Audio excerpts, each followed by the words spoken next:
ილია გერმანიაში დაიბადა და ესპანეთში ცხოვრობს, მაგრამ ის ნამდვილად ქართველია. ქართველები განსაკუთრებულები არიან, მსოფლიო დონის მებრძოლები. ხალხმა მათი კულტურის შესახებ მეტი უნდა იცოდეს. მათ ოლიმპიურ ჭიდაობაში უმაგრესი ათლეტები ჰყავთ. ასევე ბერძნულ რომაულშიც, მაგრამ ახლა თავისუფალ სტილზე ვსაუბრობთ. ამ ხალხს სასწაულად ძლიერი გენეტიკა აქვს და დაღესტნელებისგან საერთოდ განსხვავდებიან.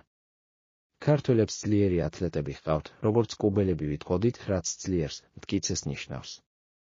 თოფურიას ქვასავით მაგარი და მსხვილი ძვლები აქვს, ასე მაგრად იმიტომაც ურტყამს. მისი ფეხები გინახავთ.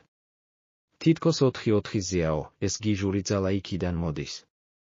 მისი ზურგის კუნთები 4-კუთხედივითაა, ასევე მაჯები, მკლავები, ხელებიც.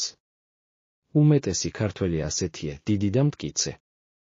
ცხოველურად ძლიერები. დაღესტნელები ჩვენსავით, კუბელებივით არიან. ტალანტი დიდი აქვთ, მაგრამ ასე ექსტრემალურად ძლიერები არ არიან. ქართული გენეტიკა ყველასგან განსხვავდება. იოელ რომერო